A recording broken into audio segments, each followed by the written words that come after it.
The air hung thick with dust and tension as Zara Turner stood her ground at Donovan's trading post, her trembling fingers clutching the worn leather satchel containing everything she owned in this world.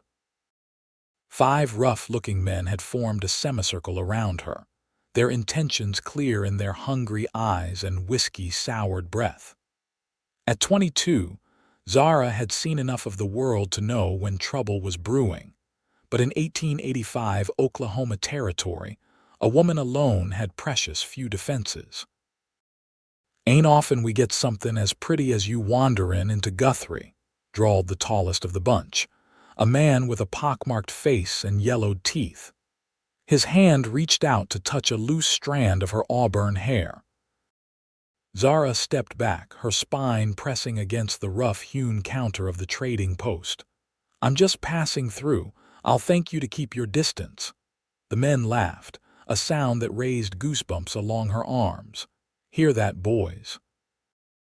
"The lady wants her space," mocked another, this one wearing a filthy red bandana around his neck.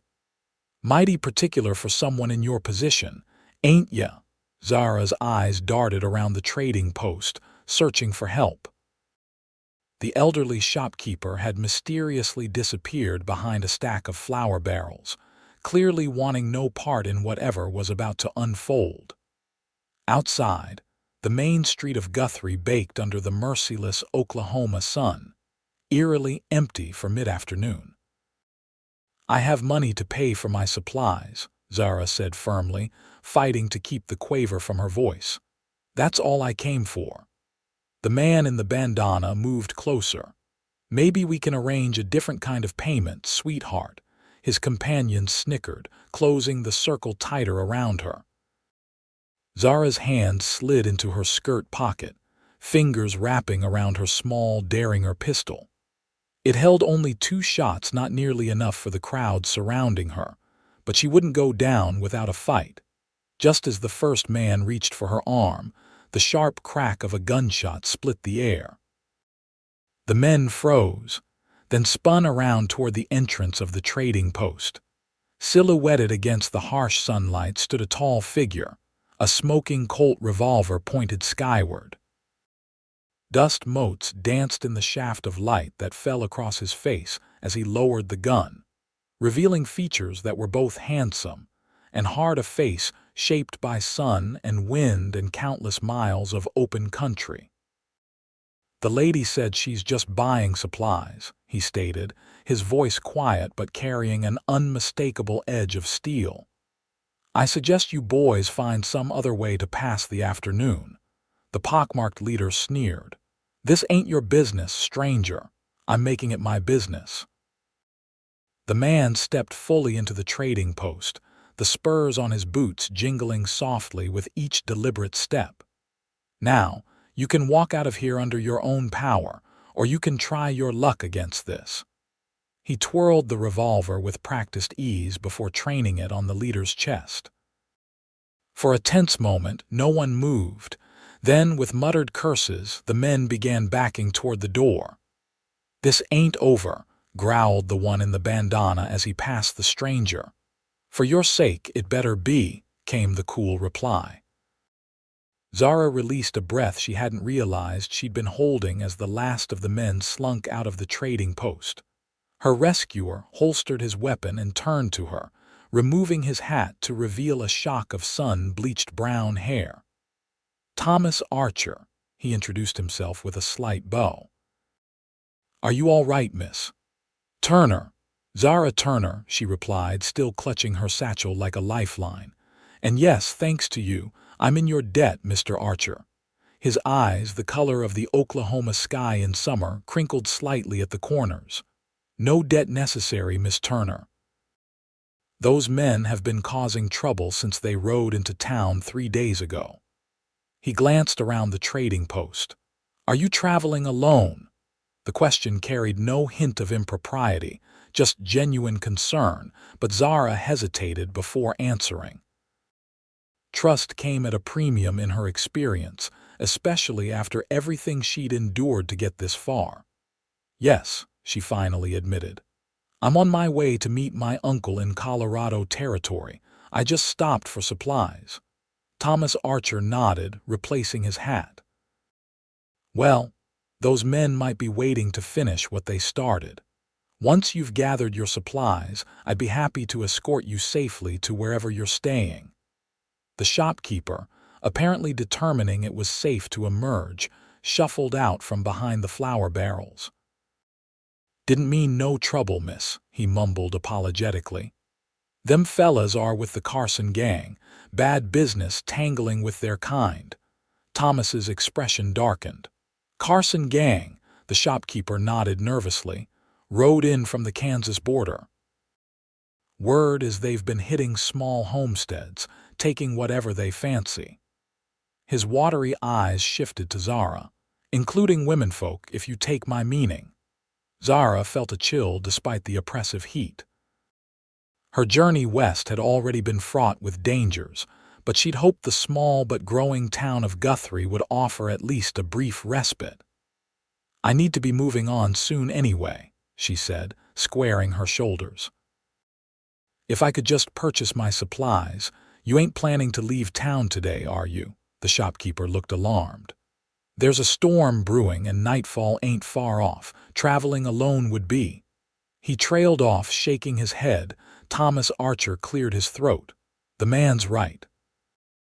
Those clouds to the west mean business. Oklahoma storms can turn deadly in the blink of an eye. Zara bit her lip, calculating her options. Her funds were limited, and each day spent in town depleted resources she couldn't easily replace. But traveling after dark, especially with the Carson gang in the vicinity. "There's a respectable boarding house run by Widow Holloway 2 streets over," Thomas offered. "Reasonable rates, and she serves a breakfast worth waiting for." Despite her wariness, Zara found herself warming to his easy manner. There was something trustworthy about Thomas Archer, a steadiness that seemed rare in this wild territory. "Very well," she conceded. "I'll stay one more night, but I need to continue my journey tomorrow, storm or no storm." Thomas nodded, a hint of a smile playing at the corners of his mouth. "Fair enough. Now, what supplies were you needing? Let's get them gathered up before those men decide to circle back around." As they moved through the trading post collecting the items on Zara's list, coffee, flour, jerky, ammunition for her derringer, Thomas kept a watchful eye on the door.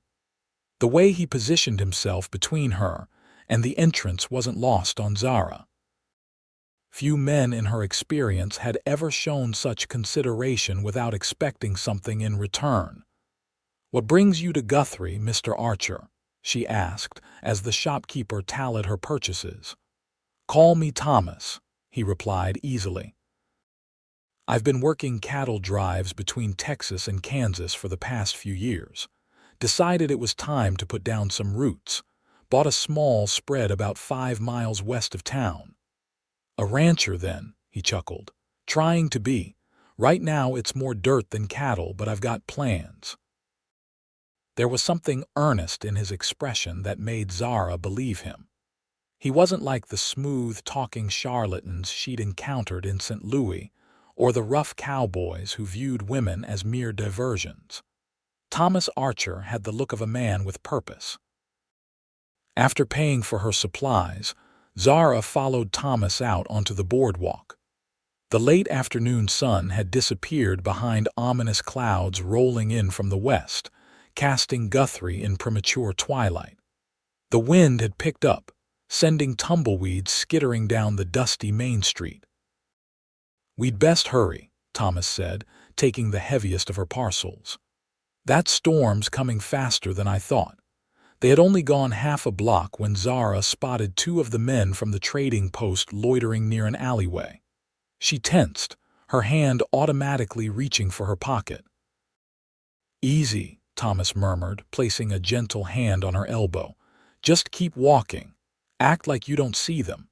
As they passed, the men made no move to approach, but their eyes followed Zara with undisguised malice, a promise of trouble to come. They're not going to simply let this go, are they? She asked quietly once they were out of earshot. Thomas's expression was grim. The Carson gang has a reputation for holding grudges, but they'll be leaving town soon enough. They always do, once they've caused sufficient trouble. They reached the boarding house just as the first fat raindrops began to fall. The widow Holloway, a stout woman with iron-gray hair and kind eyes, welcomed Zara warmly after Thomas explained the situation. "We've got one room left, dearie," she said, leading Zara up a narrow staircase. "It's small, but clean. And don't you worry about those ruffians. No one causes trouble at my establishment." The room was indeed small, but to Zara it seemed like luxury after weeks on the road, sleeping in stage coaches and shabby inns. A brass bed with a patchwork quilt, a washstand with a porcelain basin, and a window overlooking the rapidly darkening street. "Supper's at 6, the widow informed her. "Nothing fancy but filling." Downstairs, Thomas waited to take his leave. "Will you be all right here?" Zara nodded, suddenly aware of how bedraggled she must look after her journey. "Thanks to you. I don't know what would have happened if—" "No need to dwell on it," he interrupted gently. "Just be careful tomorrow when you set out. In fact," he hesitated, seeming to debate with himself. "I'll be in town anyway. If you'd like, I could ride alongside you for a few miles, make sure you're clear of any trouble." The offer was tempting, more than tempting. But Zara had learned the hard way that accepting help often came with strings attached. "That's very kind, but I wouldn't want to impose further."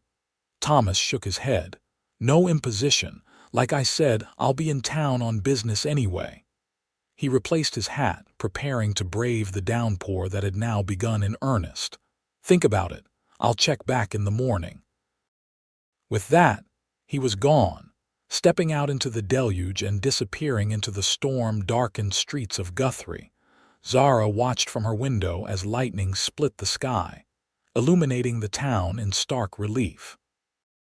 In that brief flash, she caught sight of a figure across the street, standing motionless in the rain, watching the boarding house. The red bandana around his neck was unmistakable even in the gloom. The Carson gang wasn't done with her. And now, it seemed, they weren't done with Thomas Archer either. The thought troubled her as she prepared for bed that night, more than it should have for a man she'd just met. There was something about Thomas Archer that had gotten under her skin in a way no one had in a very long time, perhaps ever. His quiet confidence, the gentle strength in his hands as he'd helped her with her packages, the way his eyes crinkled when he smiled. Zara shook her head, dismissing such foolish thoughts. She would be gone tomorrow, continuing her journey to Colorado and the uncertain welcome that awaited her there. Thomas Archer would remain in Guthrie with his fledgling ranch and his dreams of cattle, becoming just another face in the parade of people she'd met and left behind. Yet as she drifted off to sleep, lulled by the rhythmic pounding of rain on the roof, it was his face she saw behind her closed eyelids, those summer blue eyes, and the hint of a smile that promised safety in a world where Zara Turner had learned to expect anything but. The storm raged through the night, rattling window panes and flooding the unpaved streets of Guthrie. By morning, the rain had subsided to a gentle drizzle, but the damage was evident. Mud rivers flowed where streets had been, and several poorly constructed buildings showed signs of the tempest's fury. Zara descended to the dining room for breakfast, her resolve to leave town that day wavering as she observed the conditions outside. The widow's promised breakfast proved to be everything Thomas had claimed: fresh biscuits, thick slices of ham, eggs, and strong coffee that chased away the last vestiges of sleep. "Roads'll be nigh impassable today," commented one of the other boarders, a traveling salesman who'd seen his share of frontier weather. "Especially heading west. Crick's probably overflowing its banks by now. The news should have dismayed Zara, but she felt an unexpected flutter of something else, relief, perhaps. The thought of another day in Guthrie, another chance to see Thomas Archer. The widow refilled Zara's coffee cup. "Your cowboy friend was by earlier," she said with the knowing smile of a woman who'd seen many romances blossom under her roof. "Said to tell you he'd return at 10 if you're still interested in his offer." "He's not my," Zara began, then sighed at the widow's raised eyebrow. "Thank you for passing along the message." After breakfast, Zara returned to her room to consider her options. The practical course would be to remain in town until the roads dried, perhaps even another day or two. Yet the longer she stayed, the more opportunity the Carson gang would have to cause trouble. And there was the matter of her dwindling funds to consider.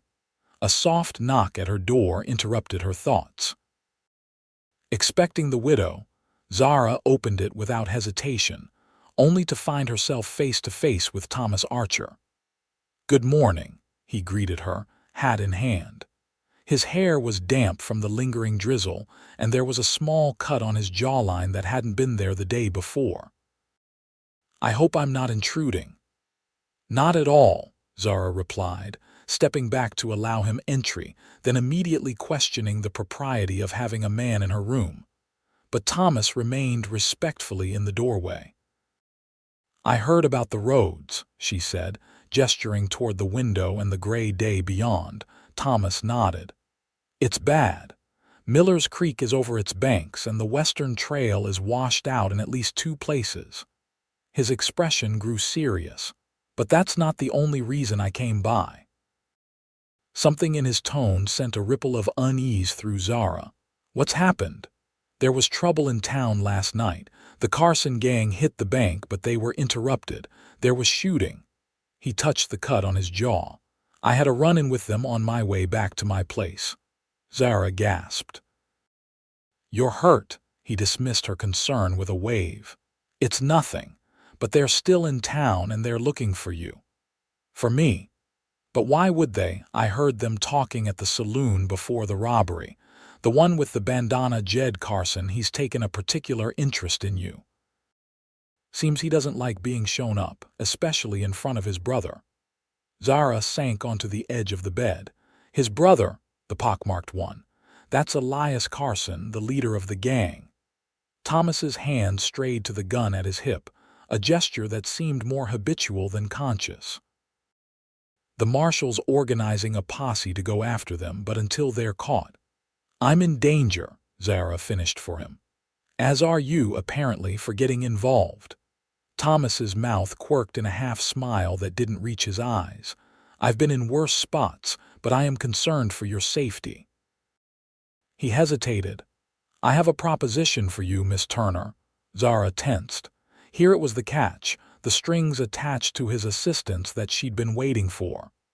"My ranch isn't much to look at yet," he continued, "but it's secure and it's out of town. I thought you might consider staying there until the Carson gang is dealt with and the roads clear." Of all the things she'd expected him to say, this wasn't one of them. "At your ranch, alone with you," a flush crept up his neck. "I wouldn't, that is, I have a small cabin for the ranch hand I'm planning to hire. You'd have your privacy, and I give you my word as a gentleman that you'd be under my protection, not—" He cleared his throat. "Not at my mercy." Zara studied him, searching for any sign of deception. His offer was improper by any standard of society, yet there was an earnestness in his expression that gave her pause. And the alternative, remaining in town where Jed Carson could find her at any moment, was growing less appealing by the second. "Why would you do this for a stranger?" she asked finally. Thomas's gaze was steady. "Because it's the right thing to do. And because—" he stopped, seeming to reconsider his words. "Because no one should have to face men like the Carsons alone." There was more to it than that, Zara suspected, but whatever his reasons, the sincerity in his voice was unmistakable. "All right," she decided, surprising herself almost as much as him. "I accept your offer, Mr. Archer." Relief washed over his features. "Thomas, please. And we should leave soon, before the Carsons return from wherever they've holed up to lick their wounds." It took Zara less than 10 minutes to gather her belongings and settle her bill with the widow, who gave her a motherly hug and a knowing look that made her blush to the roots of her hair. "Take care of that one," the older woman whispered. "Men like him don't come along every day." Outside, Thomas had procured a wagon, a battered farm vehicle that had seen better days, but whose enclosed top would offer protection from the persistent drizzle. He helped Zara up onto the seat, his hands strong and sure around her waist, lingering perhaps a moment longer than necessary. As they rumbled out of town, Zara couldn't help glancing over her shoulder at Guthrie, half expecting to see the Carson gang in pursuit. But the muddy streets were largely deserted, the townspeople wisely staying indoors after the night's excitement. "It's about an hour's drive to my place," Thomas informed her as they left the last buildings behind. "The road's rough in good weather, and with this mud." "I'm not in a hurry," Zara replied, surprising herself again with how true the statement felt. They traveled in comfortable silence for a while, the only sounds the creaking of the wagon, the steady plodding of the horses, and the soft patter of rain on the canvas covering. Zara found herself studying Thomas's profile, the straight nose, the firm jawline with its day-old stubble, the way his eyes constantly scanned the horizon for threats. "May I ask you something?" she ventured after they'd gone a few miles. Thomas glanced at her briefly before returning his attention to the treacherous road. "Of course. You're not just a rancher, are you? The way you handled those men yesterday, the gun." She gestured at the Colt revolver on his hip. "You've done this before." A shadow crossed his face. "I was a lawman back in Kansas, deputy marshal for 6 years. And now you're a rancher in Oklahoma Territory, trying to be." The same words he'd used the day before, but now they carried a different weight. "I've seen enough violence to last several lifetimes, Miss Turner. I came here looking for peace. And instead you found me, bringing trouble to your doorstep," Zara said softly. Thomas's hands tightened on the reins. "You didn't bring anything. The Carsons were trouble waiting to happen." He was quiet for a moment, then added, "And finding you wasn't trouble at all." The simple statement hung in the air between them, charged with meaning neither was ready to examine too closely. "What about you?" Thomas asked, clearly seeking to change the subject. "You mentioned an uncle in Colorado." It was Zara's turn to look away. "My mother's brother. I've never actually met him, but he's my only living relative as far as I know. That's a long journey to make on faith. I didn't have much choice." Zara's fingers twisted in her lap.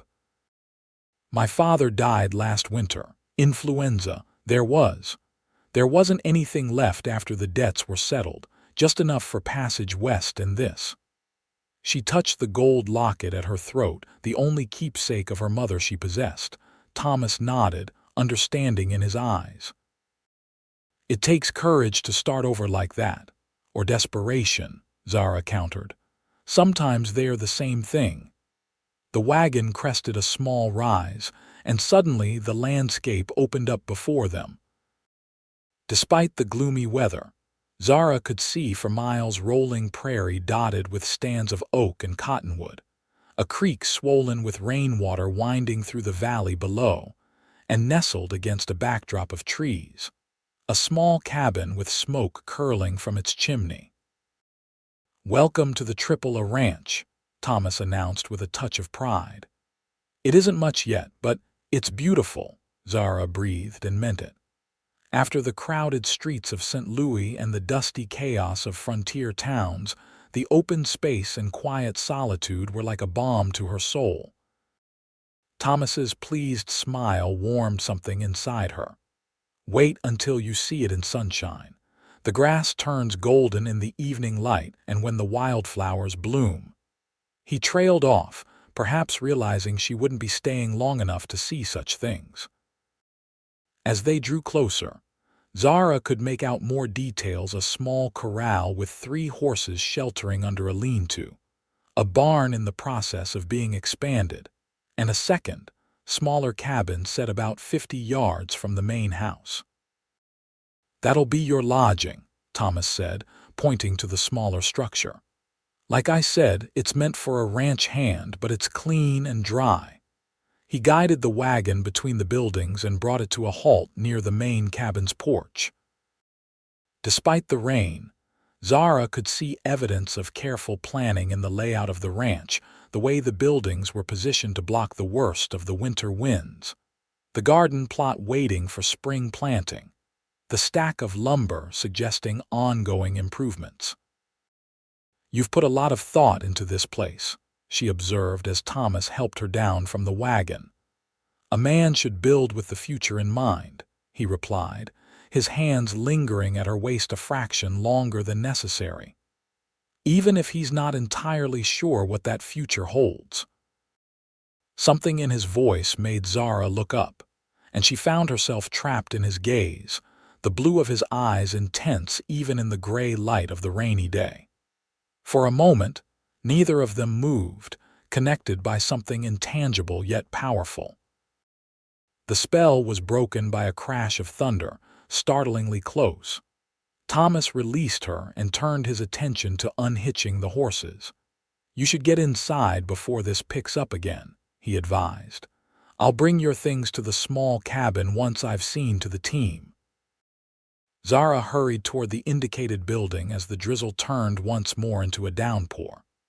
The small cabin was indeed basic but clean: a single room with a narrow bed, a table with 1 chair, a tiny stove for heat and cooking, and a shelf holding a few books, which surprised her. A window on each wall would provide cross-ventilation in better weather, and someone had placed a jar of wildflowers on the table, though they were now past their prime. She had just removed her damp coat when a knock came at the door. Thomas stood there, her satchel in one hand and her supplies from the trading post in the other, rain streaming from the brim of his hat. "It's really coming down again," he said, stepping inside just far enough to set down her belongings. "I've stacked firewood by the door and there's water in the bucket by the stove. If you need anything else, thank you," Zara interrupted his practical litany. "For all of this, I know it's an imposition." "It isn't," he assured her firmly. "I meant what I said in town. You're safe here, Zara." It was the first time he'd used her given name, and the sound of it in his deep voice sent an unexpected shiver through her that had nothing to do with her damp clothes. "I'll let you get settled," Thomas continued, seemingly unaware of her reaction. "When the rain lets up, I'll come check on you. Maybe you join me for supper in the main house." The invitation was innocent enough, but Zara was acutely aware of how improper their entire situation was: a single woman staying on the property of a man she barely knew, far from the watchful eyes of society. Yet there was nothing in Thomas Archer's demeanor that suggested dishonorable intentions. "I'd like that," she replied. With a nod and a touch to the brim of his hat, Thomas retreated back into the downpour, jogging across to the main cabin through the sheets of rain. Alone, Zara took stock of her situation. She was miles from town, dependent on the goodwill of a near stranger, with a gang of criminals possibly looking for her. By any rational measure, she should be terrified. Instead, as she unpacked her meager belongings and built a small fire in the stove to ward off the damp chill, Zara realized she felt something she hadn't experienced in a very long time: hope. Not just for immediate safety, but for possibilities beyond the narrow constraints her life had taken since her father's death. It was a dangerous feeling, she knew. Hope led to disappointment more often than not. And whatever she might be beginning to feel for Thomas Archer, She had to remember that her stay at the Tripola Ranch was temporary, a brief respite, before continuing to Colorado, and whatever future awaited her there. Yet as she watched the rain through the small window, catching occasional glimpses of Thomas moving between the barn and the main cabin, Zara couldn't quite suppress the treacherous thought that maybe, just maybe, fate had guided her to Guthrie for a reason. The storm continued throughout the day, sometimes abating to a gentle patter, other times lashing the small cabin with such force that Zara feared for the roof. She occupied herself with mending a tear in her traveling dress and reading one of the books from the shelf, a volume of Tennyson's poetry that showed signs of frequent handling. As evening approached, the rain finally subsided to a misty drizzle. True to his word, Thomas appeared at her door, having exchanged his soaked clothing for dry attire, a clean shirt with the sleeves rolled up and dark trousers that emphasized his lean strength. "Still standing," he announced with satisfaction, nodding at the cabin. "This is the first real test for the roof. I just put it on last month." "It held up admirably," Zara assured him. "Only a few small leaks in the corner there." Thomas frowned. "I'll fix those tomorrow. But for now," he extended his hand, "supper's ready, if you're still willing to brave the mud between here and there." Zara accepted his hand, and they picked their way across the sodden ground to the main cabin. Inside, she was struck by the contrast to her own temporary quarters. While the smaller cabin was functional but Spartan, Thomas's home showed evidence of care and attention to comfort: braided rugs on the plank floor, curtains at the windows, a bookshelf filled with volumes, and an unexpectedly fine table with 4 chairs that looked out of place among the more rustic furnishings. Noticing her glance, Thomas ran a hand along the polished wood of the table. "My grandfather made this. It's traveled with me from Kansas." "It's beautiful," Zara said sincerely. "You have a lovely home." Thomas looked around as if seeing it through her eyes. "It's coming along. Still needs a woman's touch, according to Mrs. Holloway." The words hung in the air between them, loaded with unspoken implications. "I hope you're hungry," Thomas said, breaking the moment. "I'm not much of a cook, but I can manage a decent stew." The meal was indeed simple, a hearty venison stew with biscuits that were only slightly overcooked, but to Zara, it was a feast. They ate by the light of oil lamps as rain began to fall again outside, filling the cabin with a cozy sense of isolation from the world beyond. Thomas proved to be an attentive host and an easy conversationalist. He told her about his years as a lawman, the cattle drives that had brought him through Oklahoma territory, and his decision to settle in this particular spot. "The land spoke to me," he explained, a touch of self-consciousness in his voice. "That probably sounds foolish." "Not at all," Zara countered. "I felt something similar when we crested that rise today. There's a peace here." Thomas's expression softened. "Exactly. After all the noise and chaos of my former life, that's what I was searching for." "And have you found it?" "Peace?" He considered the question seriously. "Most days. There's always work to be done, problems to solve. But at night, when I sit on that porch and watch the sun go down over land that's mine." He nodded slowly. "Yes, there's peace in that." Zara envied him that certainty, that sense of belonging. Her own future remained a hazy unknown, an uncle she'd never met, a place she'd never been, and no guarantee of welcome when she arrived. "What will you do in Colorado?" Thomas asked, as if reading her thoughts. Zara traced the rim of her coffee cup. "I'm not entirely sure. My uncle owns a mercantile in a town called Silver Creek. I wrote to him after my father's death, and he responded that I could come stay until I—" She hesitated. "Until I find a suitable situation." "A situation? A position as a teacher, perhaps, or a companion to an elderly lady." Zara shrugged, trying to appear more nonchalant than she felt. I have some education and I'm not afraid of hard work.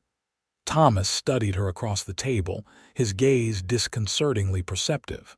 But that's not what you want. It wasn't a question, and Zara found herself unable to dissemble under his steady regard. No, she admitted. But we don't always get what we want, do we? What would you choose if the choice were truly yours? The question caught her off guard. Few people had ever asked what she wanted, assuming that, like most women, her ambitions extended no further than a suitable marriage and a household to manage. I'd like to have my own business, she said finally. A shop, perhaps, selling books and stationery and art supplies. Somewhere people could come not just to buy things, but to discuss ideas, to learn. Her voice grew more animated as she described the vision she'd harbored privately for years. I'd host readings and discussions, perhaps even classes for those who couldn't otherwise afford an education. Thomas was listening with genuine interest, no trace of condescension in his expression. That's a fine ambition. Have you told your uncle about this plan? Zara's enthusiasm dimmed. No, I doubt he'd understand. Women in business are still viewed with suspicion, especially in small western towns. Maybe, maybe not. Thomas refilled their coffee cups. People out here tend to judge you more on what you can do than who you are. It's one of the things I appreciate about the territories. Is that why you left Kansas? A shadow crossed his face. Partly. There were other reasons. Something in his tone told Zara not to press further, though her curiosity was piqued. Instead, she helped him clear the table and wash the dishes, falling into an easy rhythm together that felt strangely domestic and dangerously comfortable. By the time they finished, night had fully fallen and the rain had intensified once more. Thomas peered out the window with a frown. I don't like the idea of you crossing back to the other cabin in this, he said. The ground between here and there will be like a river by now. Zara felt a flutter of alarm at what he might be suggesting. I'm sure I can manage. You can take my bed, Thomas interrupted. I'll sleep out here by the fire. The impropriety of the arrangement was obvious, but so was the practicality. Still, Zara hesitated. I couldn't put you out of your own bed. I've slept in far worse places, he assured her with a smile. And it's just for tonight. With any luck, tomorrow will bring sunshine. Reluctantly, Zara agreed, too exhausted from the day's events to argue further. Thomas showed her to the small bedroom at the back of the cabin, a neat space containing a bed larger than the one in her temporary quarters, a chest of drawers, and a washstand. There are extra blankets in the chest if you get cold, he told her, lingering in the doorway. And I'm a light sleeper, so if you need anything. Thank you, Zara said softly, for everything. Thomas's gaze held hers for a long moment, and Zara was struck again by the intensity of his blue eyes. Sleep well, Zara Turner, he said finally, and closed the door behind him. Alone in his room, surrounded by his scent leather and wood smoke, and something indefinably male, Zara felt an unfamiliar ache in her chest. It had been so long since anyone had shown her the kind of consideration Thomas Archer had demonstrated since their first meeting. So long since she'd allowed herself to rely on anyone else. As she slipped between the sheets of his bed, Zara told herself firmly that this was temporary, a brief interruption in her journey, nothing more. She couldn't afford to become attached to this place or this man, no matter how tempting both might be. But as sleep claimed her, lulled by the sound of rain on the roof and the occasional creak of floorboards as Thomas moved about in the other room, Zara's dreams were filled with images of sun-dappled prairies, wildflowers swaying in the breeze, and a tall figure with summer blue eyes watching her from the porch of a cabin that felt, impossibly, like home. Morning broke clear and bright. the storm having blown itself out sometime in the small hours. Zara woke to sunlight streaming through the window and the aroma of coffee and frying bacon. For a disorienting moment, she couldn't remember where she was. Then the events of the previous day came rushing back: the Carson gang, Thomas's rescue, the storm, the Triple ranch. She sat up quickly, realizing she'd overslept in the unfamiliar comfort of Thomas's bed. Hastily washing and dressing, Zara emerged from the bedroom to find Thomas at the stove, his back to her, as he tended to breakfast. He'd already been out. His boots by the door were wet with dew, and his shirt clung to his shoulders in a way that suggested exertion. "Good morning," she said, feeling strangely shy. Thomas turned, a smile breaking across his face that made something flutter in Zara's chest. "Good morning. I was beginning to think you might sleep the day away." "I'm sorry, I don't usually." "No apologies needed," he interrupted gently. "After everything that happened yesterday, you deserved the rest." He gestured to the table, already set for breakfast. Hungry, they ate together in companionable silence, the bright morning casting a different light on their situation than the intimate gloom of the previous evening's storm. Through the windows, Zara could see the ranch as Thomas had described it, bathed in sunshine, the wet grass glittering like diamonds, wildflowers nodding their heads in a gentle breeze. "It's even more beautiful than you said," she murmured, gazing out at the vista. Thomas followed her gaze, pride evident in his expression. "Wait until you see it at sunset. The light turns everything to gold." There it was again, that assumption that she would be here to see it, that her presence at the Triple was more than a fleeting necessity. "I should probably return to town today," Zara said, bringing them both back to reality. "If the roads are passable." A flicker of something disappointment crossed Thomas's face before he nodded. "They should be drying out quickly with this sun." "But—" he hesitated. "I heard some news when I rode out to check the creek this morning. Ran into Jackson from the neighboring spread." Zara tensed. "What news?" "The Carson gang. They robbed a homestead about 5 miles east of here yesterday evening during the worst of the storm. Shot the husband when he tried to resist." Thomas's expression darkened. "They're still in the area, and the marshal's posse lost their trail in the rain." Fear coiled in Zara's stomach. "You think they might come here? It's possible they've moved on. But it's also possible they're looking for easy targets, isolated places with minimal resistance." His hand reached across the table to cover hers. "I'd feel better if you stayed here a bit longer, at least until we know the gang has left the territory." The practical part of Zara's mind noted that we implied a shared future that didn't exist. Yet the warmth of his hand on hers and the genuine concern in his eyes made it hard to focus on practicalities. "I wouldn't want to impose any longer than necessary," she said, not quite agreeing but not refusing either. "It's no imposition," Thomas assured her. "In fact, He trailed off, looking slightly embarrassed. "I've enjoyed the company. It gets lonely out here sometimes." The simple admission touched Zara more deeply than flowery declarations might have. She understood loneliness all too well, the hollow ache of it, the quiet evenings with no one to share your thoughts, the mornings when you woke to silence. "All right," she agreed. "I'll stay a few more days. But I insist on earning my keep. There must be work I can do around the place." Relief and something warmer flickered in Thomas's eyes. "There's always work on a ranch, but you're a guest, not a hired hand." "Consider me a temporary partner then," Zara countered with a smile. "I'm not used to idleness." After breakfast, Thomas showed her around the Triple properly. In daylight, she could better appreciate the thought and care that had gone into the layout of the place. The main cabin sat on a slight rise, offering views in all directions.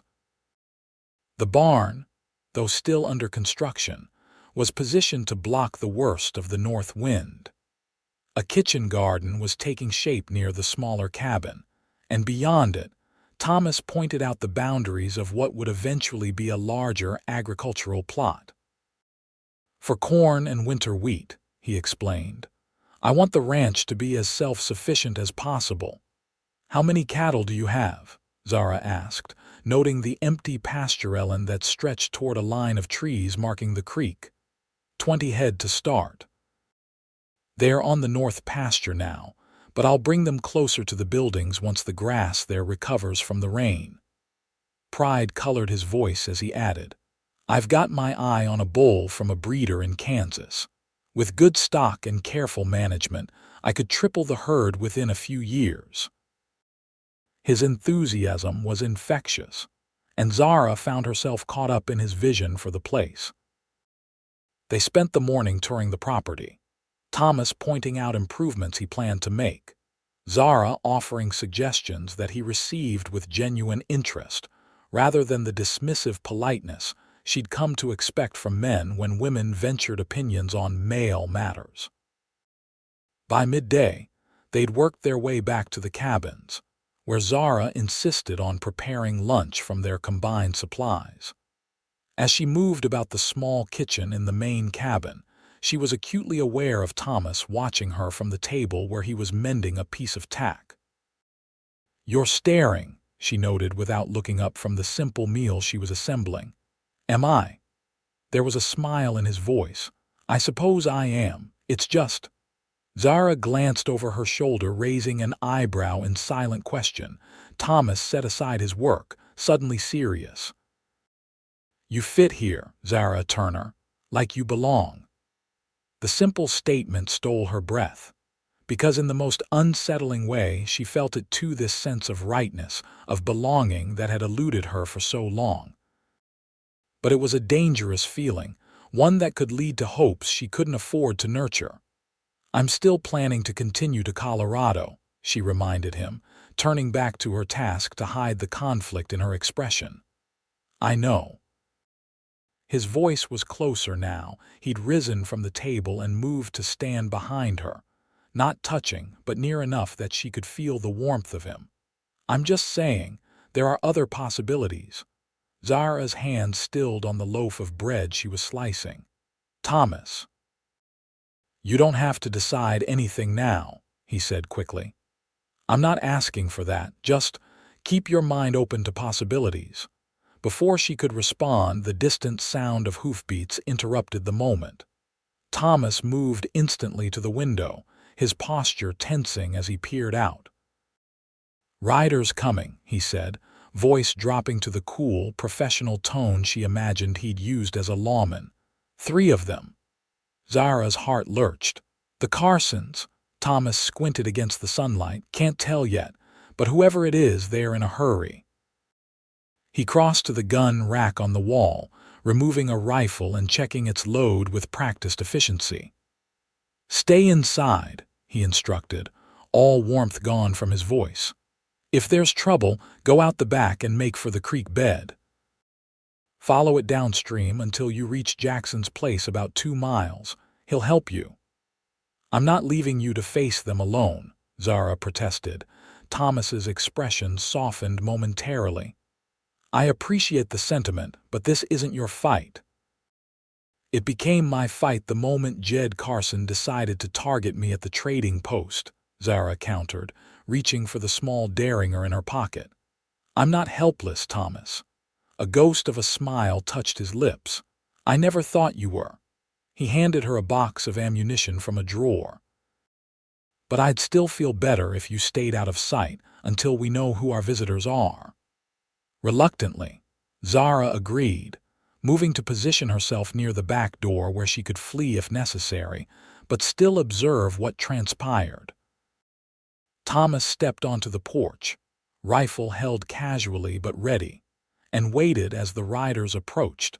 From her vantage point through the window, Zara could now see the men clearly, 3 dusty cowboys on lathered horses, pushing their mounts at a pace that spoke of urgency rather than menace. Not the Carson gang, then, unless the others were hanging back out of sight. Archer, called the lead rider as they drew near. "You got trouble coming." Thomas relaxed fractionally, lowering his rifle. "Jackson, what's happened?" The man named Jackson reined in his horse, the animal snorting and tossing its head after the hard run. "Carson gang. They hit the Williams place at dawn, burned it to the ground after taking everything worth stealing." "Anyone hurt?" Thomas's voice was grim. "Williams and his oldest boy were in town, thank God. Mrs. Williams and the little ones hid in the root cellar." Jackson removed his hat, wiping sweat from his brow. "But here's the thing they were asking about you, Archer. And a woman." Zara felt a chill despite the warmth of the day. "How far behind you are they?" Thomas asked, scanning the horizon. "Hard to say. We split up after spotting them headed this way. Simmons rode for town to alert the marshal. Cole went to warn the Hendersons, and I came here." Jackson leaned forward in his saddle. "They're out for blood, Archer." "Whatever you did to cross them, I stopped them from harassing a lady in town," Thomas interrupted. "And I may have scuffled with a couple of them during the bank robbery." Jackson whistled. "Well, they're taking it personal. You got someplace secure to hole up. Or you want to ride out with us to the Henderson place, strength in numbers." Thomas glanced back toward the cabin, his eyes finding Zara through the window. "I appreciate the warning, but I'll stand my ground here. This is my home. I'm not being driven off it." Jackson nodded, unsurprised. "Figured you'd say that. We'll send help when the marshal's posse catches up." He gathered his reins. "Watch your back, Archer. These aren't ordinary troublemakers. They kill for sport." With that ominous warning, Jackson wheeled his horse around and galloped off, his companions following close behind.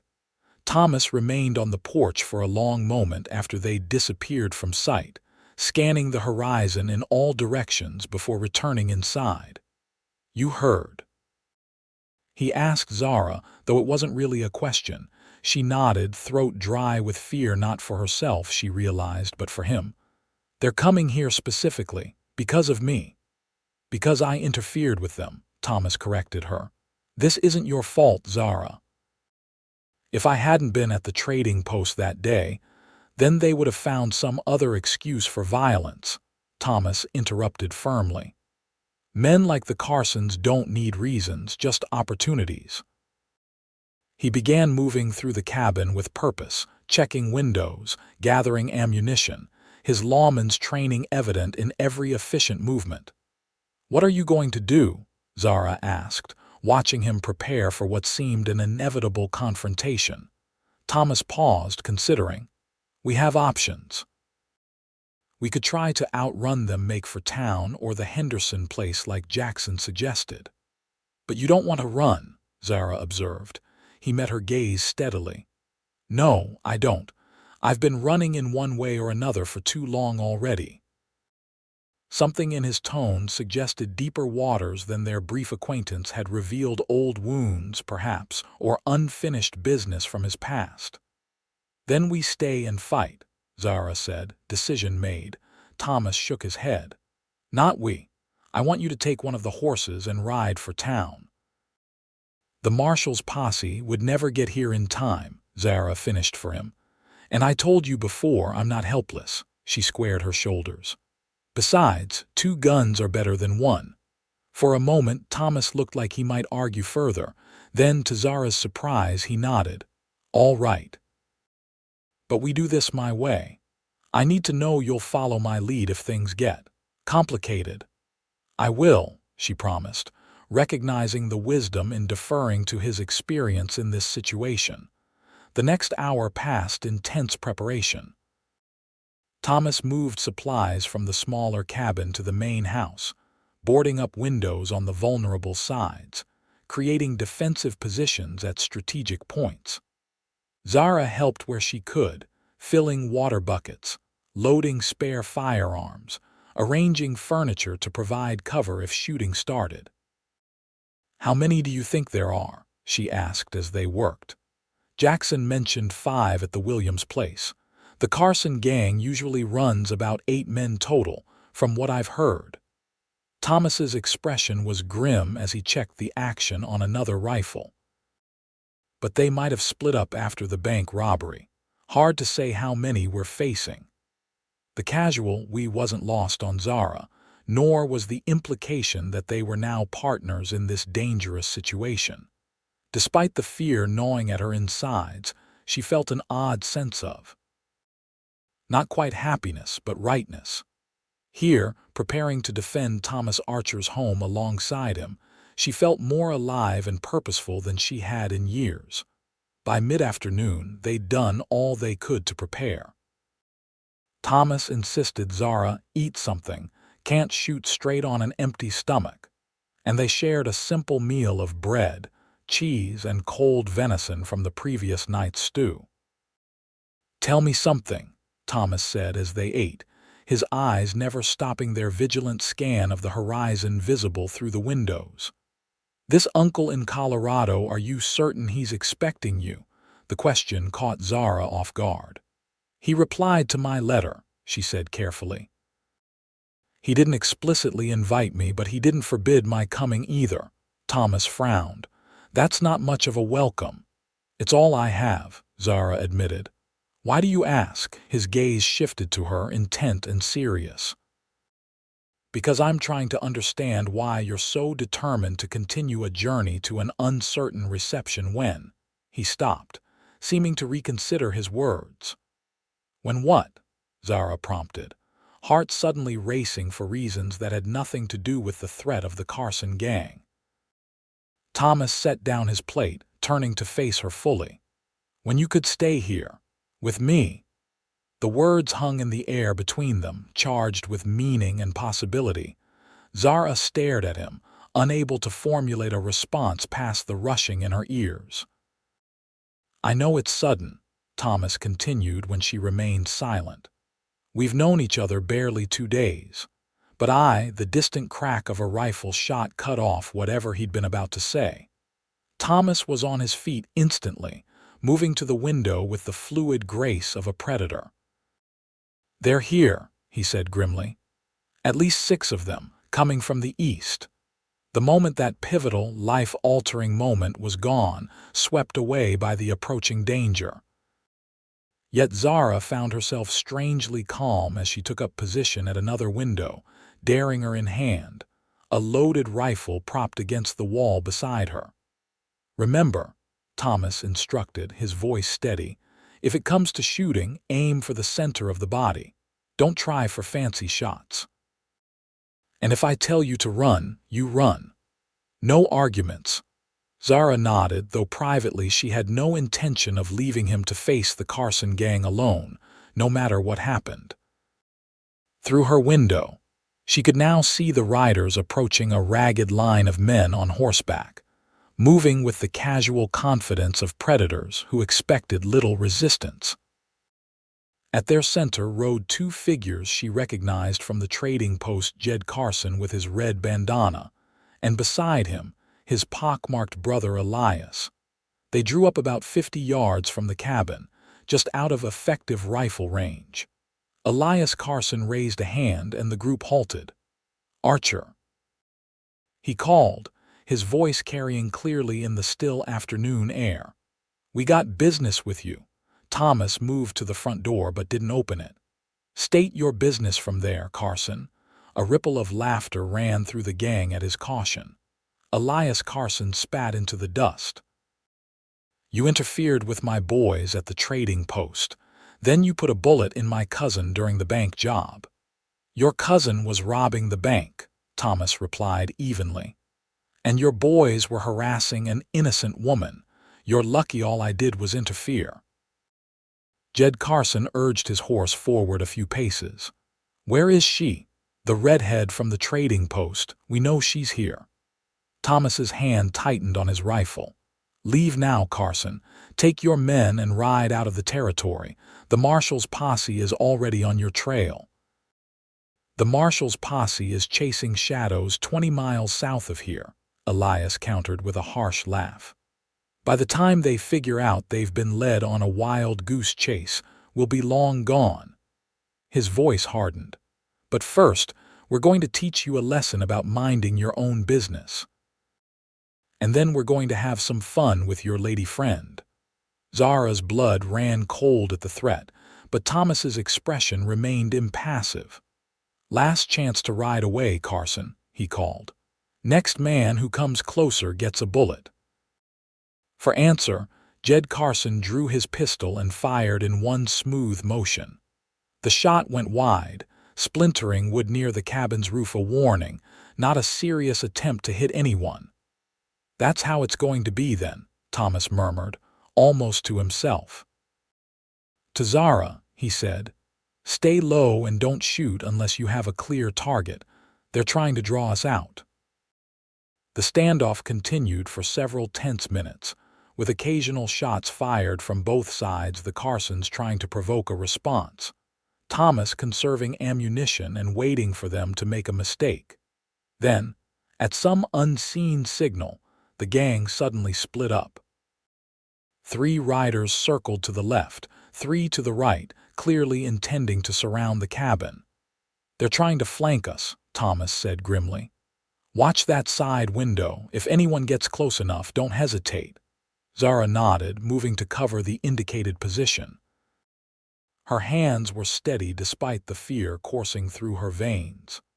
In the strange clarity of extreme danger, she found herself thinking of Thomas's unfinished proposition. Had he really been about to ask her to stay permanently? And if he had, what would her answer have been? The questions were pushed aside as movement caught her eye. One of the gang members had dismounted and was creeping toward the cabin, using a fallen log for cover. "Thomas," she called softly. "To the east, behind the log." Thomas shifted position in time to see the man raise a rifle. Without hesitation, he fired through the window. The outlaw jerked backward, his own shot going wild as he fell. "Got him," Thomas confirmed, already moving to another window as return fire came from the remaining gang members.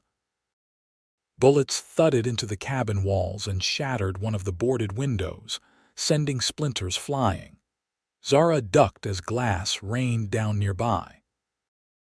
When she looked up, she saw 2 men making a run for the barn, clearly intending to use it as a firing position that would give them a clear angle on the cabin's vulnerable rear. Without thinking, she raised the rifle Thomas had given her and fired. Her first shot missed, but the second caught one of the men in the leg. He went down with a cry, while his companion dove for cover behind the water trough. "Good shooting," Thomas called from across the room, genuine approval in his voice despite the dire circumstances. The exchange of gunfire intensified as the remaining gang members realized they were facing determined resistance. Bullets tore through the cabin windows and thudded into walls. One came so close to Zara's head that she felt its passage like a whisper of death against her cheek. Time seemed to stretch and compress in the chaos of battle. Minutes felt like hours as they fired and reloaded, moved from window to window, called warnings to each other when they spotted movement. Zara lost track of how many shots she'd fired, how many times she ducked flying splinters or broken glass. And through it all, a strange calm had settled over her, a clarity of purpose that burned away fear and doubt. Whatever happened in the next hours, she was where she needed to be, fighting alongside a man she'd known for mere days but who already meant more to her than she'd thought possible. A sudden cry from Thomas shattered that calm. "Zara, get down." She dropped to the floor instinctively just as something crashed through the window, a flaming torch that landed on the rag rug near the door, instantly setting it ablaze. "They're trying to smoke us out," Thomas said grimly, moving to stamp out the flames before they could spread. Another torch followed the first, and then another, some landing outside against the cabin walls, others making it through the broken windows. Smoke began to fill the interior of the cabin as small fires caught here and there despite their efforts to extinguish them. "We can't stay in here," Thomas coughed, his face streaked with soot.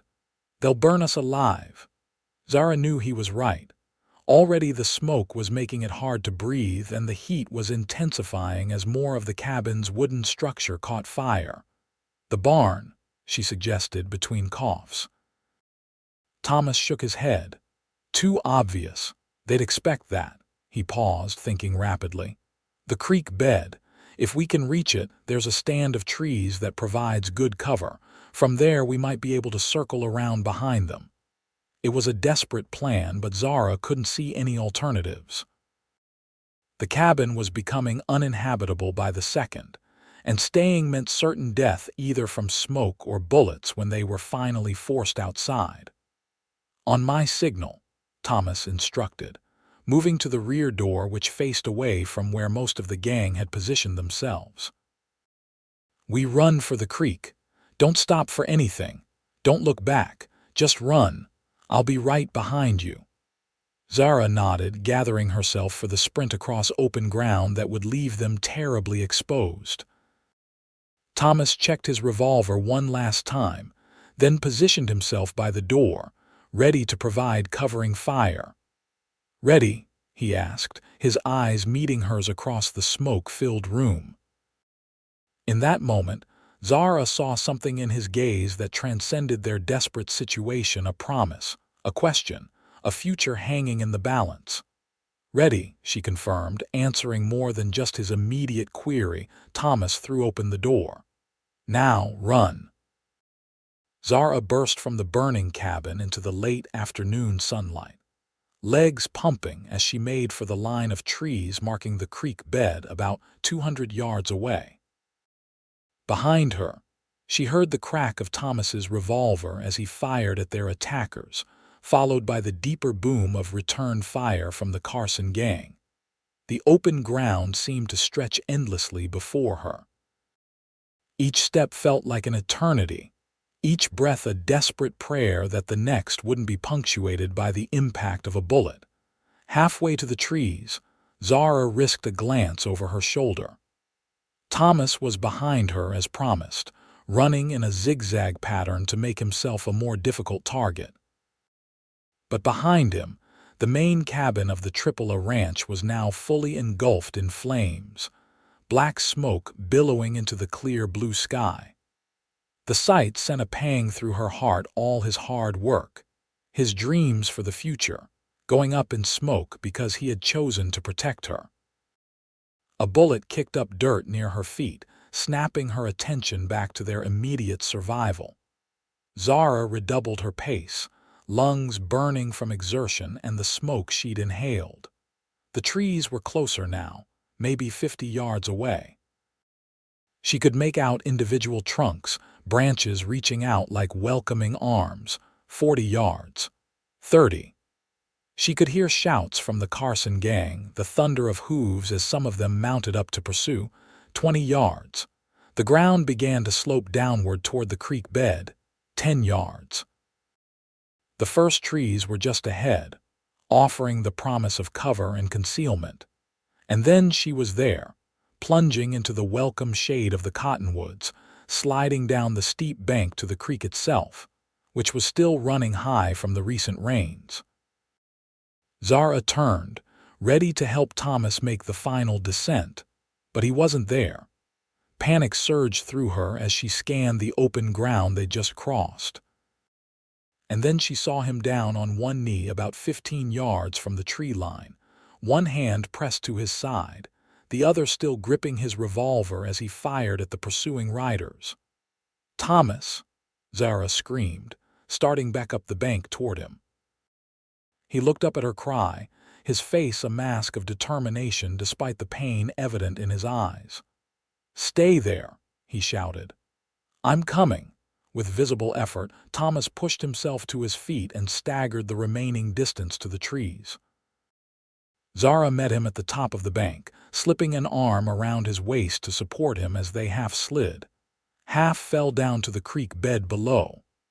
"You're hit," she said, her voice tight with fear as she saw the blood seeping between the fingers he pressed to his side. "It's not bad," Thomas assured her, though his pallor belied the words. "Caught me as I was turning to run. Bullet went through, I think." Above them, the sounds of pursuit grew louder, hoofbeats and voices approaching the tree line. Thomas pushed himself up against a boulder, positioning himself to defend their position. "We need to move downstream," he said, wincing as the movement pulled at his wound.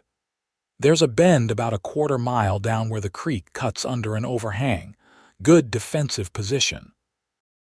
Zara tore a strip from her petticoat and pressed it against his wound. "You're in no condition to move that far." "Don't have much choice," Thomas replied grimly. "They know we're in these trees somewhere. Won't take them long to find us if we stay put." As if to emphasize his point, a voice called from the top of the bank, not 20 yards from their position.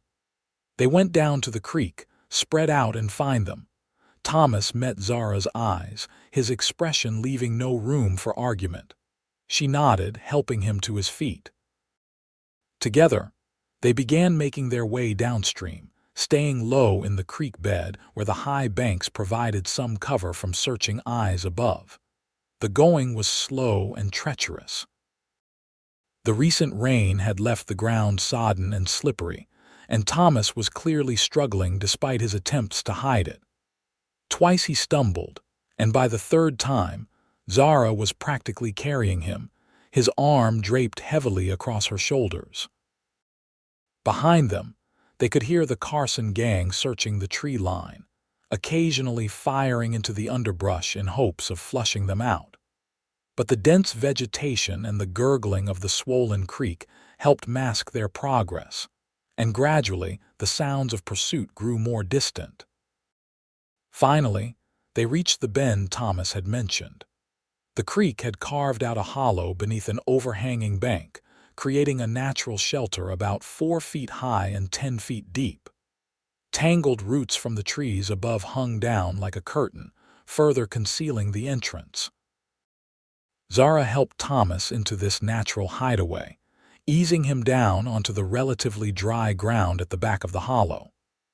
In the dim light filtering through the roots, she could see that he was alarmingly pale, his shirt soaked with blood despite the makeshift bandage. "Let me see," she insisted, gently moving his hand away from the wound.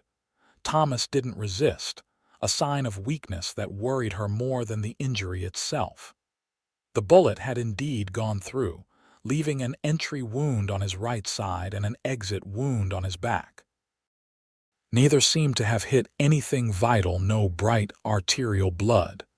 No bubbling that would indicate a lung had been pierced, but he had lost a lot of blood, and the risk of infection was high. Zara tore more strips from her petticoat, using the relatively clean creek water to wash the wounds before binding them as tightly as she dared. Thomas endured her ministrations in silence, his jaw clenched against the pain. "I'm sorry," she whispered as she tied off the last bandage. "I know it hurts." Thomas caught her hand, his grip surprisingly strong despite his condition. "Worth it," he said hoarsely, "to keep you safe." The simple declaration brought tears to Zara's eyes. "Why?" she asked, the question encompassing everything: why he'd helped her at the trading post, why he'd offered her sanctuary at his ranch, why he was willing to risk his life for someone he barely knew. Thomas's blue eyes, clouded with pain but still intent, held hers. "Because from the moment I saw you, I knew." "Knew what?" "That you were worth fighting for." His thumb traced a gentle circle on the back of her hand. "That you were someone I could build a future with if you wanted that too." The words hung between them, honest and unadorned, as direct as the man himself. And in that moment, huddled in a hollow beneath a creek bank with danger all around, Zara felt a certainty she'd never experienced before, a knowledge, bone deep and undeniable, that Thomas Archer was the man she was meant to find. "I do want that," she whispered, the admission both terrifying and liberating. "I want a future with you, Thomas, whatever that looks like, wherever it takes us. A smile touched his lips, transforming his pain-drawn face. Even if it means rebuilding a burned-down ranch from the ground up. Even then, Zara leaned forward, pressing her forehead to his. Especially then, Thomas lifted a hand to cup her cheek. "I've got nothing to offer you but hard work and hope, Zara Turner." "That's all I've ever wanted," she replied softly. "Someone to hope with." Their lips met in a kiss that was gentle yet profound, a promise, a beginning, a declaration more binding than any words could be. For a suspended moment, the danger surrounding them fell away, leaving only this connection, this certainty of having found something rare and precious. The sound of voices above their hiding place shattered the moment. Any sign of them, nothing, could have gone either way at the bend. Boss wants them found before dark, the woman especially. Thomas tensed, his hand moving to his revolver despite his weakened condition. Zara placed a calming hand on his arm, shaking her head in silent warning. They were outnumbered and outgunned, and Thomas was in no condition for another confrontation. Their best hope was to remain hidden, undetected, until the search moved on. Minutes stretched into an eternity, as the men above continued to scan the creek banks. One came so close to their hiding place that Zara could see the mud on his boots through the curtain of roots. She held her breath, feeling Thomas's body coiled with tension beside her, ready to defend them if discovered.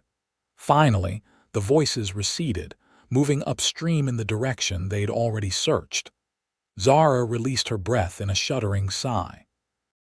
"They'll be back," Thomas warned, his voice barely above a whisper. "They won't give up so easily."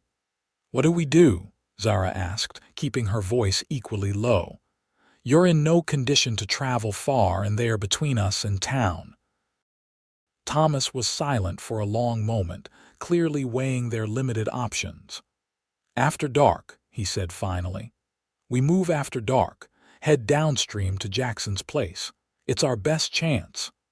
Zara nodded, though she worried about his ability to make such a journey in his current state. But the alternative waiting to be found by the Carson gang was unthinkable. As the afternoon waned toward evening, they remained in their precarious shelter, speaking little, each lost in their own thoughts. Zara found herself oddly calm despite their desperate situation. Whatever happened in the hours and days to come, she had found something she hadn't known she was searching for, not just in Thomas but in herself. A strength, a certainty, a capacity for courage she hadn't realized she possessed. Thomas drifted in and out of consciousness, his body fighting to repair the damage done by the bullet. Zara kept watch, alert for any sound that might indicate the return of their pursuers, while periodically checking his wound and helping him sip water from the creek. Twilight was settling over the landscape when Thomas stirred more fully, his eyes clearer than they had been for hours. "Time to move," he said, his voice weak but determined. "While we still have some light to see by, but it's dark enough to hide our movements." Zara helped him to his feet, alarmed by how heavily he leaned on her. But there was no choice. Staying meant certain discovery when the Carson gang inevitably circled back to search areas they'd already covered. Together, they emerged from their hiding place into the gathering gloom of early evening. The creek bed was cast in deep shadow, though the western sky still held the last lavender and gold traces of sunset. Moving slowly, stopping frequently to listen for sounds of pursuit, they began making their way downstream toward the promised safety of Jackson's ranch. The journey was a nightmare of slippery banks, hidden obstacles, and constant fear of discovery. Thomas grew weaker with each passing minute until Zara was practically dragging him along.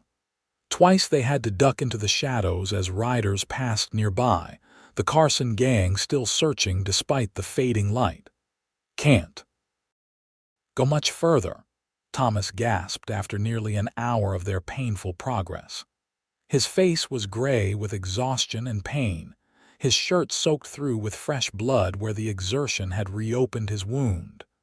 Zara's arms ached from supporting his weight, but she refused to give up. "Just a little farther," she encouraged, though in truth she had no idea how much distance remained between them and Jackson's ranch. "We can rest soon." But even as she spoke, Thomas's legs buckled beneath him. He sank to his knees in the mud of the creek bank, pulling Zara down with him. "Leave me," he whispered, eyes glazed with pain and blood loss. "You can move faster alone." "No." The word came out more forcefully than Zara had intended. "I'm not leaving you, Thomas Archer, not now, not ever." A ghost of a smile touched his lips. "Stubborn woman." "You have no idea," Zara replied, trying to help him back to his feet. But Thomas had reached the end of his strength. He slumped against her, unconscious or nearly so.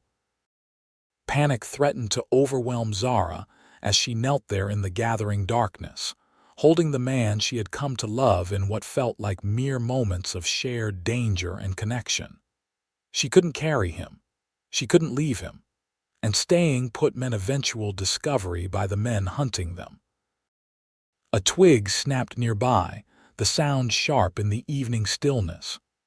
Zara froze, her hand moving to the derringer in her pocket, their last line of defense. Footsteps approached, moving with purpose rather than stealth. Zara raised the tiny pistol, aiming it toward the source of the sound, determined to sell their lives dearly if it came to that. A figure appeared on the bank above them, silhouetted against the darkening sky. Zara's finger tightened on the trigger. "Archer, Miss Turner," called a familiar voice. Jackson, the neighbor who had warned them that morning. Relief washed over Zara in a dizzying wave. "Down here," she called back, her voice cracking with emotion. "Thomas is hurt." Jackson scrambled down the bank, followed by two other men. His eyes widened at the sight of Thomas's condition. "Carson gang?" he asked grimly, already kneeling to check Thomas's wound. Zara nodded. "They burned the ranch. Thomas was shot as we escaped." One of the other men let out a low whistle. "Damn shame. That was shaping up to be a fine spread." "The place can be rebuilt," Jackson said firmly. "Let's make sure the man survives to do it." He looked up at Zara. "We've been searching since we saw the smoke. Marshall's posse caught up with us about an hour ago. They're tracking the Carson gang north toward the Kansas line." Together, the men fashioned a crude stretcher from their coats and branches cut from nearby trees. Thomas regained consciousness briefly as they lifted him, his eyes seeking Zara's. "Told you. We'd make it," he murmured, reaching for her hand. Zara clasped his fingers, bending close so he could hear her whispered reply. "We did. Together." The journey to Jackson's ranch was a blur of exhaustion and worry for Zara. She walked beside the improvised stretcher, holding Thomas's hand when the terrain allowed, speaking softly to him whether he was conscious enough to hear or not. Jackson's wife, a capable woman named Sarah, took charge as soon as they arrived, directing the men to place Thomas in the spare bedroom while she gathered medical supplies. Zara found herself gently but firmly guided to a chair at the kitchen table, a cup of hot tea pressed into her hands. "Drink," Sarah instructed. "You look about ready to collapse yourself." Zara wanted to protest that she needed to be with Thomas, but her body betrayed her, trembling with delayed shock and exhaustion. She sipped the tea, drawing warmth and comfort from the simple gesture of kindness. "He'll be all right," Sarah assured her, correctly interpreting her worried glances toward the bedroom. "My husband sent for the doctor from town, but I've patched up my share of injuries over the years. The bullet went clean through, which is a blessing." "It's my fault," Zara whispered, the guilt she'd been holding at bay rushing in now that the immediate danger had passed. "If I hadn't been at the trading post that day, if he hadn't interfered." Sarah's hand covered hers, warm and comforting. That's not how Thomas Archer would see it, I'm certain, and it's not how you should see it either. Her kind eyes held Zara's. Things happen for a reason, especially out here where life can change in the blink of an eye. The words echoed in Zara's mind long after Sarah had left to help tend to Thomas. Things happen for a reason. Meeting Thomas at that precise moment in the trading post, the storm that had kept her at his ranch. Even the attack by the Carson gang, forcing them to acknowledge feelings that might otherwise have taken months to surface.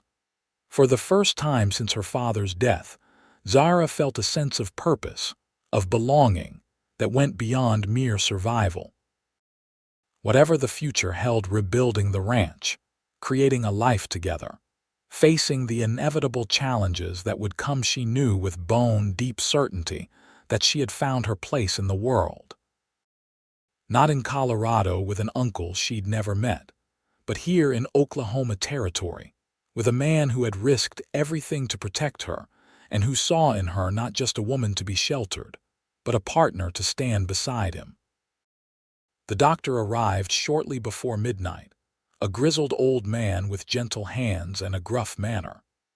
He examined Thomas thoroughly, cleaned and properly bandaged the wounds, and administered laudanum for the pain. "He's lost a lot of blood," the doctor informed Zara when he emerged from the bedroom. "But he's strong, and the bullet didn't hit anything vital. With proper care and rest, he should recover fully." "Thank you," Zara said fervently, relief making her light-headed. The doctor patted her shoulder awkwardly. "He's asking for you, been mighty insistent about it, in fact." Thomas was pale against the white sheets of the Jacksons' spare bed, but his eyes were clear as they met Zara's across the room. "You look terrible," he greeted her with a weak attempt at humor. Zara laughed, a sound that turned halfway into a sob as she crossed to sit beside him on the edge of the bed. "You're one to talk." His hand found hers, fingers intertwining. "The ranch can be rebuilt," Zara interrupted firmly. "All that matters is that you're going to be all right." Thomas studied her face, his expression suddenly serious. "I meant what I said back there, Zara, about wanting a future with you. I know." She squeezed his hand. "And I meant what I said too. It won't be easy, starting over from nothing." Zara smiled, bringing his hand to her lips. "Not nothing, we have each other." The simple statement seemed to satisfy Thomas. He relaxed back against the pillows, some of the tension leaving his body. "The Carson gang, the marshal's posse is after them." They were headed north toward Kansas, last anyone heard. Thomas nodded, eyes already beginning to drift closed as the laudanum took effect. "Stay with me," he murmured, fighting against the pull of sleep. "Always," Zara promised, settling into the chair beside the bed. "I'll be right here when you wake up." And she was through that night, and the days that followed as Thomas slowly regained his strength. The Jacksons insisted they stay until he was fully recovered, an offer Zara gratefully accepted given that they had nowhere else to go. News came a week after the attack that the marshal's posse had caught up with the Carson gang just across the Kansas border. In the ensuing gunfight, both Elias and Jed Carson had been killed, along with 2 of their men. The remaining gang members had been captured and were awaiting trial. The threat that had brought Zara and Thomas together was gone, but the bond forged between them in those dangerous hours had only strengthened during his recovery. They spoke often of the future, of rebuilding the ranch, of the life they would create together. "I've been thinking," Thomas said one evening as they sat on the Jacksons' porch watching the sunset, a habit they'd developed during his convalescence, "about your dream, the bookshop." Zara looked at him in surprise. "What about it?" "Guthrie's growing. It's likely to become an important town, especially if Oklahoma becomes a state as they're talking about." He reached for her hand, an automatic gesture that had become as natural as breathing. "There's no reason we couldn't have both the ranch and the bookshop. It might take time, but dreams worth having usually do. The casual way he incorporated her ambitions into their shared vision of the future touched Zara deeply. Never had she imagined finding a man who would value her dreams alongside his own. "I love you, Thomas Archer," she said simply, the words coming easily though it was the first time she'd spoken them aloud. His eyes, now fully returned to their summer sky blue, crinkled at the corners as he smiled. "I love you too, Zara Turner." Enough to ask if you'd consider becoming Zara Archer instead. Though they had spoken of a future together, the direct proposal still caught Zara by surprise. "Are you asking me to marry you?" Thomas nodded, suddenly serious. "I am. I know it's fast. I know we've had an unusual courtship, to say the least. And I know I'm asking you to take a chance on a man who currently owns nothing but the clothes on his back and a piece of land with a burned-out cabin." He took both her hands in his. "But I promise you this every day of our lives together. I will work to be worthy of the trust you've placed in me. I will support your dreams as you've supported mine. And I will love you with everything I am, for as long as I live." Tears blurred Zara's vision as she looked into the face of the man who had become, in the space of mere days, the center of her world. "Yes," she whispered. "Yes, I will marry you, Thomas Archer." They were wed 2 weeks later in Guthrie's small church, with the Jacksons and a handful of neighbors as witnesses. The marshal, impressed by Thomas's courage in standing against the Carson gang, offered him a deputy's position in town, a steady income while they rebuilt the ranch. Thomas accepted, on the condition that it would be temporary. His days as a lawman, he insisted, were behind him. His future lay in the land and the life he would build with Zara. True to his word, Thomas supported Zara's dream as well. Within a year of their marriage, while continuing to rebuild the ranch, they had secured a small storefront in Guthrie. Turner and Archer Books and Stationery opened its doors in the spring of 1886, offering not just books but a gathering place for the community, just as Zara had envisioned. And on a golden evening in the summer of 1887, Thomas and Zara stood on the porch of their new home at the Triple, a ranch larger and sturdier than the original cabin, built with the help of neighbors and with an eye to the future. Behind them, the setting sun painted the prairie in shades of gold and amber, just as Thomas had once promised Zara it would. "It's everything you said it would be," Zara murmured, leaning into her husband's embrace, one hand resting protectively over the slight swell of her belly where their first child grew. Thomas pressed a kiss to her temple. "It's more," he replied, his voice husky with emotion. "Because you're here to see it with me." As twilight deepened into night, they remained on the porch, watching as stars appeared one by one in the vast Oklahoma sky. Neither spoke of the journey that had brought them to this moment, the danger they had faced, the losses they had endured.